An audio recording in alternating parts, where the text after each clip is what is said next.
Good morning. Welcome to the Long Live Alternative Parties podcast. Free Press Media Press Inc., an alternative parties books publisher, sponsors this podcast. I'm Andrew Bouchard. Welcome to the Long Live Alternative Parties podcast. Today, friends, we have another exciting guest on this podcast, like we always do on this podcast.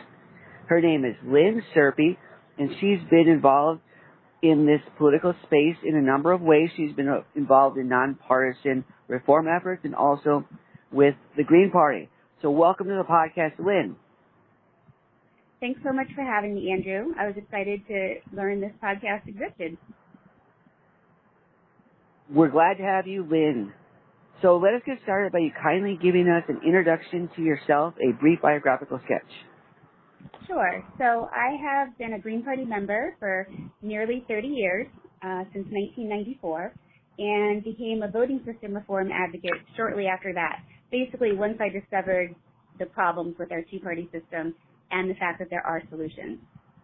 I've basically worked and volunteered on campaigns in the United States, Canada, New Zealand, and Australia, both for various voting system reforms, but also for Green campaigns. I worked for the New Zealand Greens in Parliament. I was their National Voting System Reform Coordinator. I am a contractor with different election administration companies, one of which was actually hired to help with the first RCV election, ranked choice voting election in Portland, Maine. I'm going to keep going. I've worked for groups like the New America Foundation. I coordinated the Oakland ranked choice voting campaign in 2006. I was a senior analyst for Fair Vote, where I wrote the roadmap to ranked choice voting in New York City, which we now have. I was the Ohio recount manager for the Green Party in 2004, where we mobilized over 1,400 volunteers to observe the recount in 88 counties. And I was the deputy recount manager for the Greens in 2016.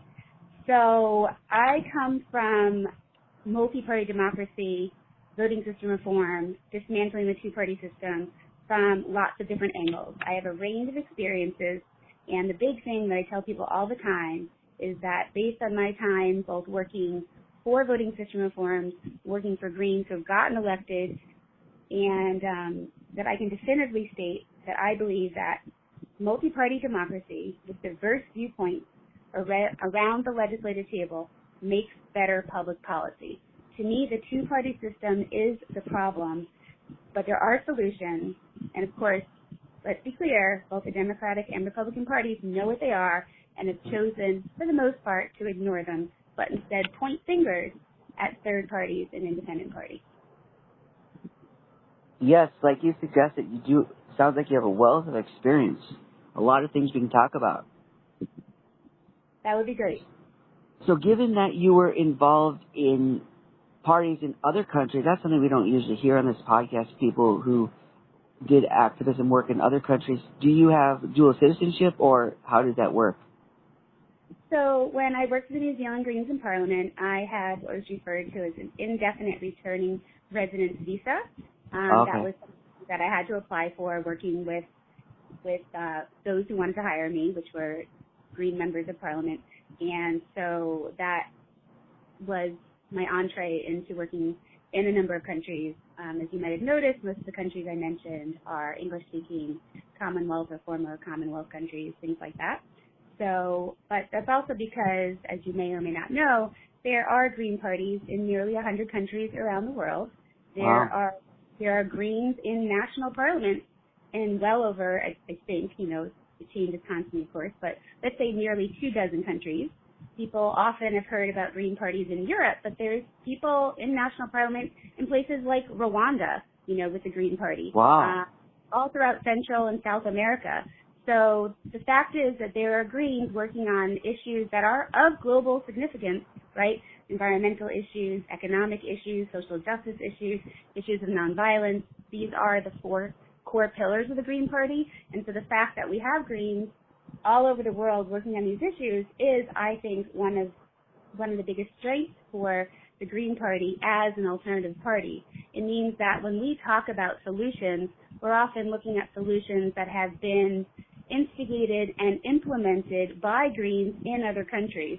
So reforms like ranked choice voting, reforms like proportional representation, most of the stuff that, I'm happy to talk about, these are things that are being used in other countries.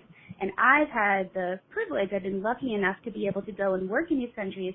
So I not only know these reforms, like theoretically, but I have seen how they work, how they operate, and what it means for democracy in those countries. Wow. So given that you worked in different countries, can you briefly highlight some of the differences that you experienced working in those countries and working in our country? Sure. So New Zealand is obviously a much smaller country. There are different states or provinces, so they have a national election to parliament, and they use a system of proportional representation that's called mixed member proportional, or MMP.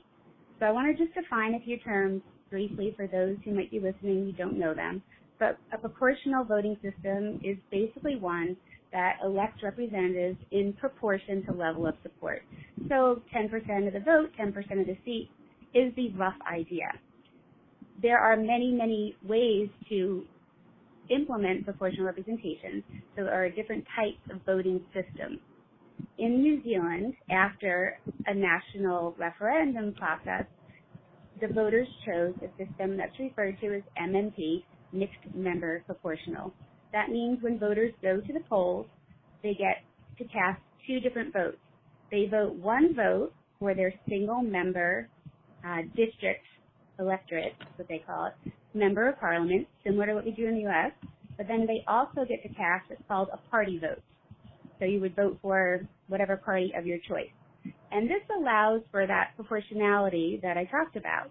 So if you have, 10% of people wanting a Green Party voice in Parliament, then 10% of those party seats would go to the Greens, and however many for Labour, National, etc. So New Zealand has that mixed member system.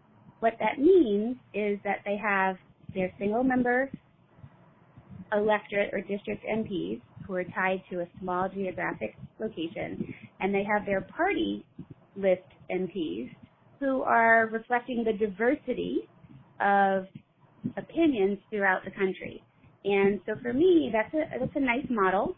I am not as committed to geographic-based districts. To me, that's a remnant of first past the post, British colonialism, back when people had to ride a pony or a horse or a donkey, for days maybe to go talk to the representatives. These days with technology, I don't know that we necessarily need to have the same absolute commitment to geographic representation. I think it's far more important to have sort of different types of representation. But in New Zealand, they have that mixed system because that is what New Zealanders chose. And so they both have that geographic representation in their single member district, but then they also have that party representation to reflect the difference of opinions in terms of policies and that the different parties are putting forward. So working in New Zealand meant that I got to see firsthand what does that mean. So what does, a single member electorate or district member of parliament do? What does a party list member of parliament do? What does it mean to have all these diverse viewpoints at the legislative table making public policy? And, when I got to see that when you're in the room and at the table, you're making a difference every single day. It's not just about like putting forward policy ideas, but legislation is about the details.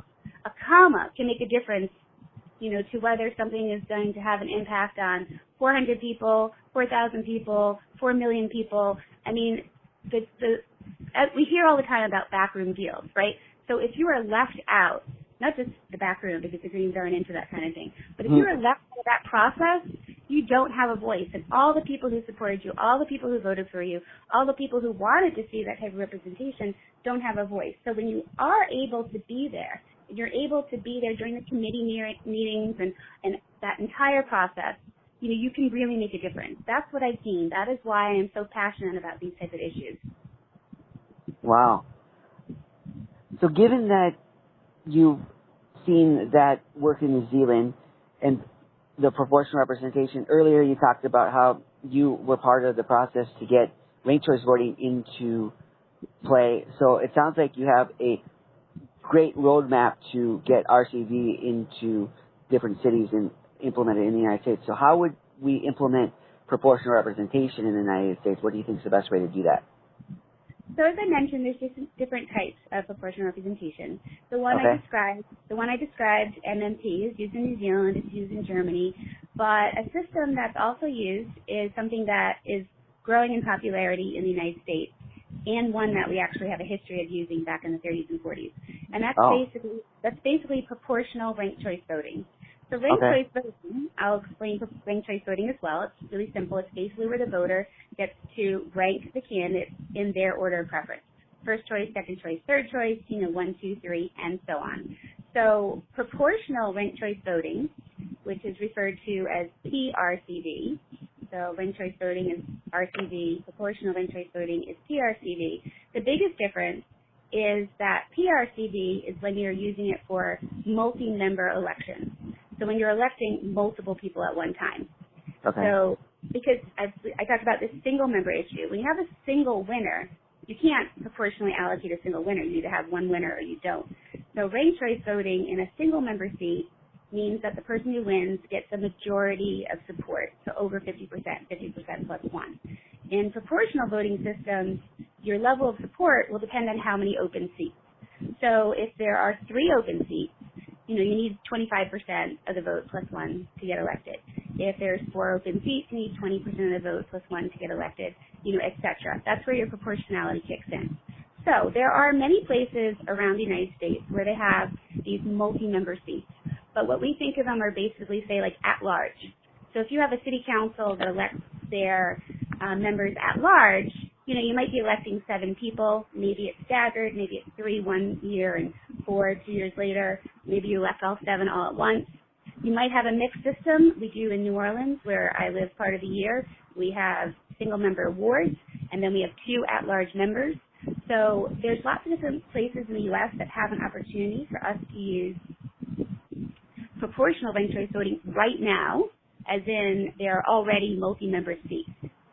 Additionally, Fair Vote, an organization which I mentioned I worked for briefly to write the roadmap to ranked choice voting in New York City, they have the Fair Representation Act that is for congressional elections, looking at establishing multi-member seats. And so the way forward for years in the reform community was the idea of, well, let's get single-member ranked choice voting, and then once the voting equipment is capable of counting the ballots, and once the voters know how to rank their ballots, then maybe we can move to multi-member or proportional ranked choice voting. Okay. So to get proportion, so it sounds like you're combining the 2 good reforms into one. It's a synthesis, it sounds like.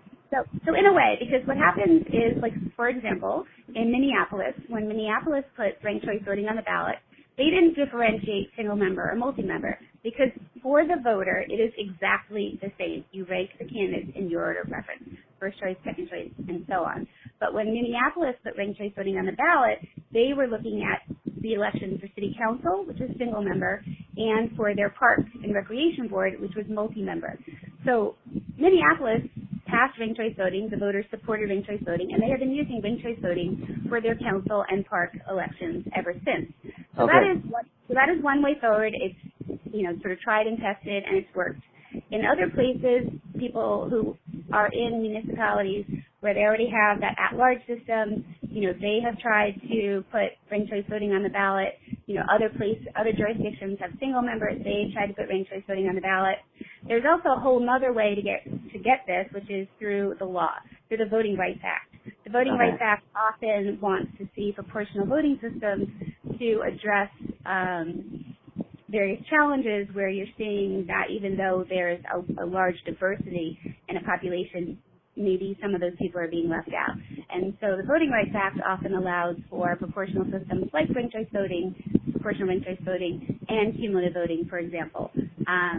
There's a lot that people can do, and the first step, of course, is finding out that these alternatives exist.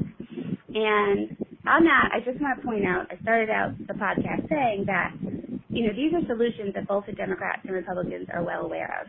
And as a Green, one of the things that I've seen happen year in and year out, especially after presidential elections, is that the Democratic Party in particular, likes to point its fingers at the Greens and blame us for spoiling an election, right? So ranked choice voting would eliminate that whole problem because people could put their Green candidate as their first choice and the Democratic candidate as their second choice, for example.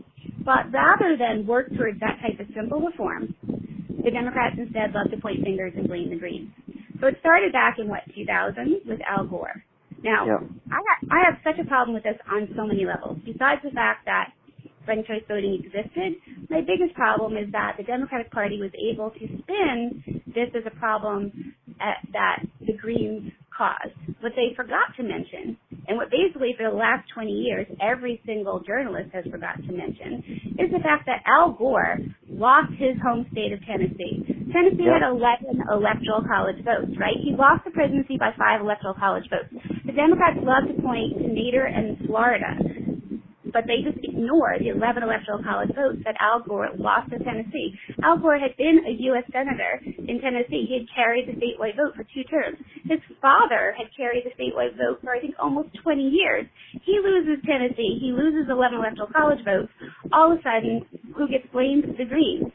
Yeah. So and even on top of all that, the Democratic Party is well aware of ranked choice voting. So if I want to take it a step further, I'm going to move to Barack Obama. I'm just going to call him out. When he was just a junior, senator in the Illinois legislature, he did a good thing. He introduced legislation on ranked choice voting. He introduced legislation on cumulative voting. This was back in, I think, years before he was, elected president, years before he was a U.S. senator, and he even reached across party aisles. He did this with Republican co-sponsorship. Yeah, it was 2001 and 2002. So again, the Democrats have known about the solution. Barack Obama, who was for 8 years the president, considered one of the most powerful men in the entire world, did nothing to implement ranked choice voting, so that in 2016, yet again, the Greens get blamed. So as you can tell, I am really annoyed by all this because the Democratic Party has had an opportunity to make change. I should also mention in 2002 that, Republican John McCain actually endorsed the first Alaska referendum on ranked choice voting in 2002. So once again, the Democratic and Republican parties are well aware of this solution. They have deliberately chosen not to implement it and instead spent a lot of time, energy, and effort, pointing fingers at the Greens, if we're talking about the Democrats, or at the Libertarians, if we're talking about the Republicans, rather than advancing these really simple, proven reforms. So this year, next year, in 2024, I'm really hoping that ranked choice voting and proportional representation get talked about in a real way. I was disappointed that it wasn't done so by some of the Democratic Party primary candidates in previous years. We have a candidate for the Greens who has put his name, tossed his hat in the ring for the nomination. We have a whole nomination process, but, Dr. Cornel West has put his hat in the ring as the Green Party presidential candidate. Dr. Cornel West wrote a book, not just Race Matters, a seminal work, but he wrote a book called Democracy Matters back in 2004. So I'm really excited about the opportunities to promote and advance these different voting system reforms, to call out both the Democratic and Republican parties for their lack of effort and advancement and investment on these issues, to call out how they have deliberately decided to continue to enshrine the two-party system as our way forward.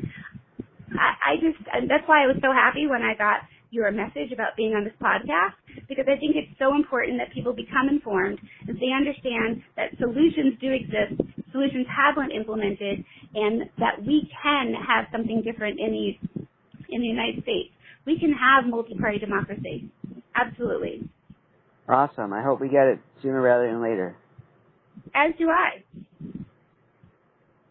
So since you've been involved in the Green Party and also these organizations such as Fair Vote and other non-partisan activism, if somebody is maybe starting activism and they are deciding whether they want to be involved in non-partisan organizations or they want to get involved in a political party, in this case, we trust there will be an alternative party, what advice would you tell them about the differences between the two types of structures? So when I talk to people, I often refer to the idea that I'm working on parallel strategies. I work on building a third party, and I work on building voting systems that allow people to vote for a third party. Because for me, if you do one and not the other, you're going to come into a problem sooner or later. As in, if you work to change the voting system so people can vote for third parties, but then you don't have third parties for people to vote for, you've only gone so far. And on the flip side, if you only work to promote a third party and you're not working to change the system, then you're only going to get so far as well. So I usually encourage people to try to do both.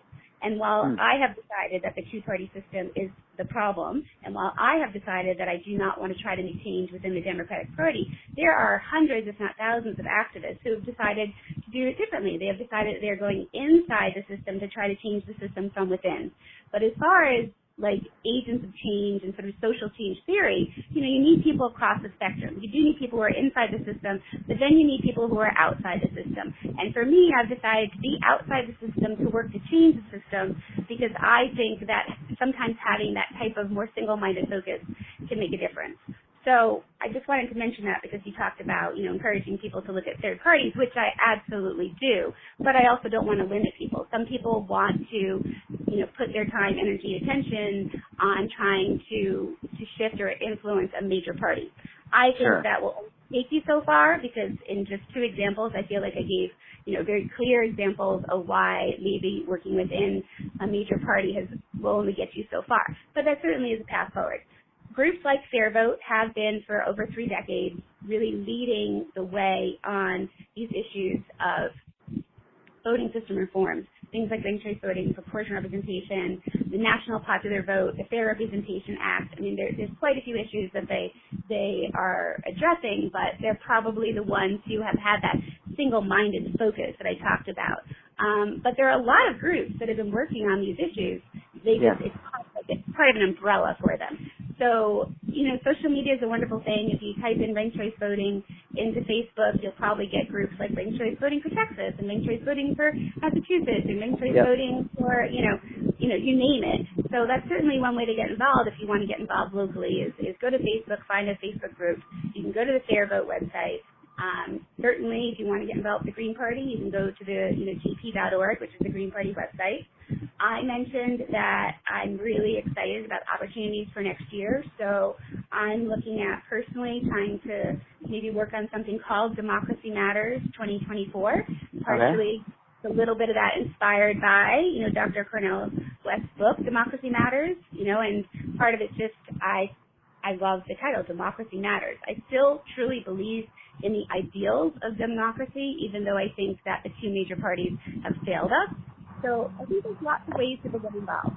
And it's certainly not for me to tell someone what's the best use of their time, but really a simple Google, now that you're aware that all these alternatives exist, just Google and you'll find your way. Okay. Sounds good. So how can our audience support you in your efforts? Well, I haven't done much, like many people. I have multiple obligations. I have a job. I have, family issues, things like that. But the other day, I did go and I just created a Facebook group or page, I can't remember which one, that was called Democracy Matters 2024. And I also did the same for Instagram. And I even made a Democracy Matters 2024 at gmail.com email address. Figuring that, when I have time, I do really want to try to advance these reforms. And I think that I don't want to overstep because there are so many groups who are working on these issues. But I do think the fact that I've had this range of experiences provides me with a different perspective maybe than some other reformers, whether in third parties or voting system reformers. So I want to provide some space as well. And so right now, all of those things are empty. They're just, a name. It's just Democracy Matters 2024, Facebook, Instagram, and at gmail.com. But in the coming weeks and months, I'm really hoping to start populating, all of these forms of social media. And doing things like this podcast will get me started. And I am thankful again that you provided me with this opportunity. And, we'll see if anyone does reach out. I do get, as you did, people messaging me all the time. I had myself run for city council with the Green Party in 2009. and had then turned my Facebook page into a Friends of Ranked Choice Voting page, which is how I believe you found me, because it was an issue that I was being asked about back then. So there's lots of ways that people can get in touch, and hopefully they will. But no matter what, I'm just really excited about the opportunity in 2024 for people across the political spectrum to look at these issues.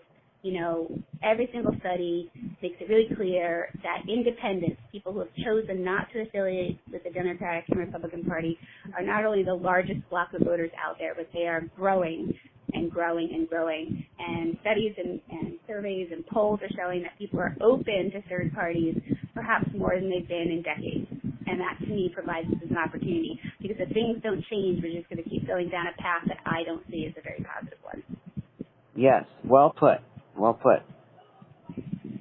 Lynn, I plan to put some of the stuff in the show notes for the people to contact you, such as the address for Friends of RCV and also Democracy Matters 2024, if they want to get in touch with you. That would be great. Thank you so much for that. I really appreciate it. Of course. Lynn, we thank you for coming on the podcast today and talking about your experience and knowledge and your perspective on the political system. Again, thank you so much for having me. Sure. We wish you all the best in your political endeavors and also your personal and professional endeavors, whatever you do in life. Thank you, and back at you, of course. Have a great day. All right, bye now.